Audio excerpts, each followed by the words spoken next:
ang pagpapala at kapayapaan mula sa Diyos na ating Ama at ng ating Panginoong Hesukristo. Okay, Exodus chapter 20 verse 3, sinabi ng Diyos na huwag tayong magkakaroon ng ibang Diyos maliban sa Kanya. Okay, una, dapat ay alam natin at kilala ang Diyos na sinasamba natin. Dapat kilala natin ang ating Diyos na tinatawag at dinadasalan.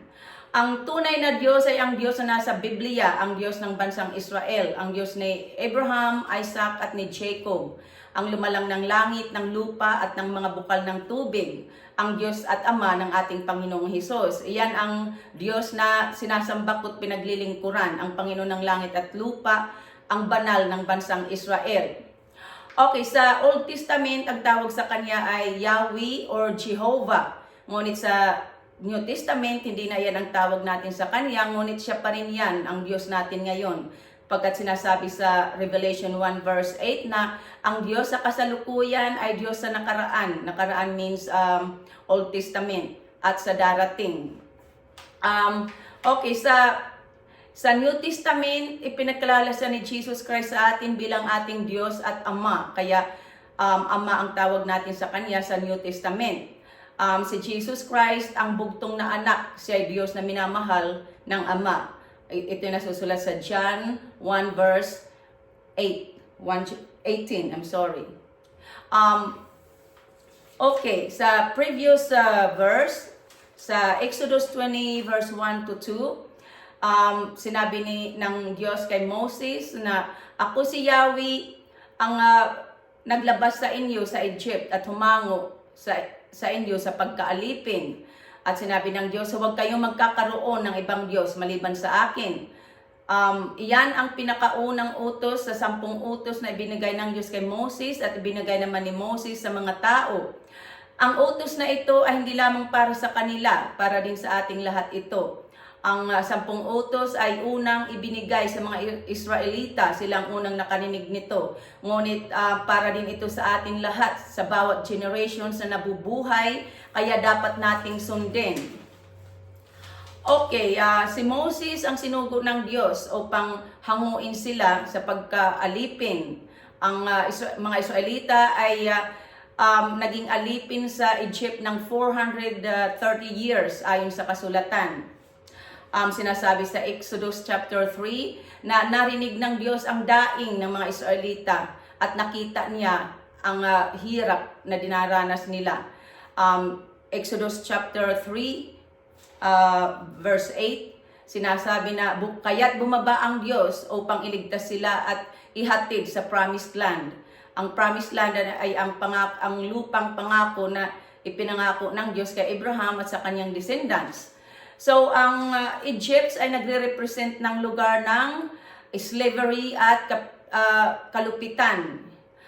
Hindi natin naranasan ang tumira doon at hindi natin naranasan ang dinanas nila doon. Ngunit nagdaranas din tayo ng hirap dahil nga naging alipin tayo ng kasalanan dito sa sanlibutan.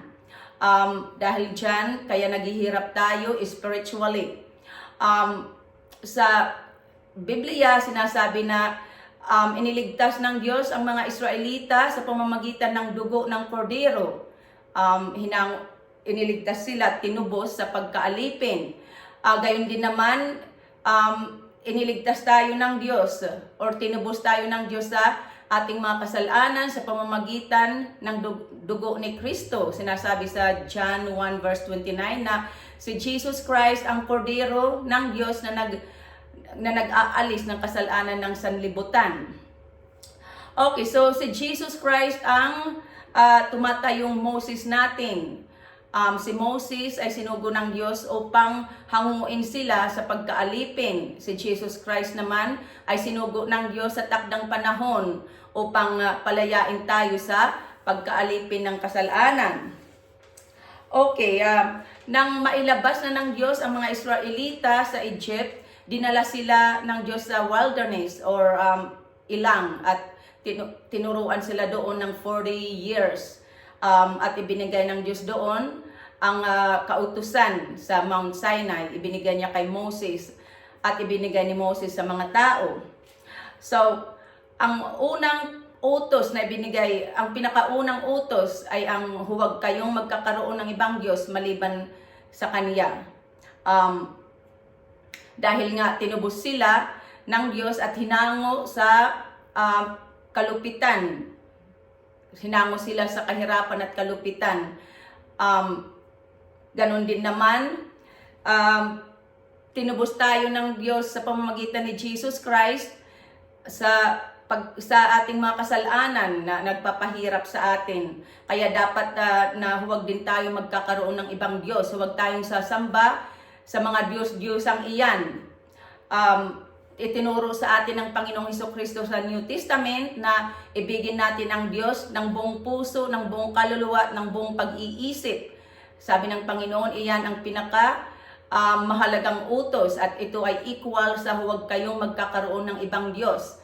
Ang ikalawang utos ay sinasabi na do not make for yourselves images of anything in heaven and on earth or in the water under the earth. Do not bow down to any idols, for God does not tolerate rivals. God will bring punishment on those who hate Him and their descendants down to third and fourth generation. But God will show His love and to thousands of generations of those who love Him and obey His command.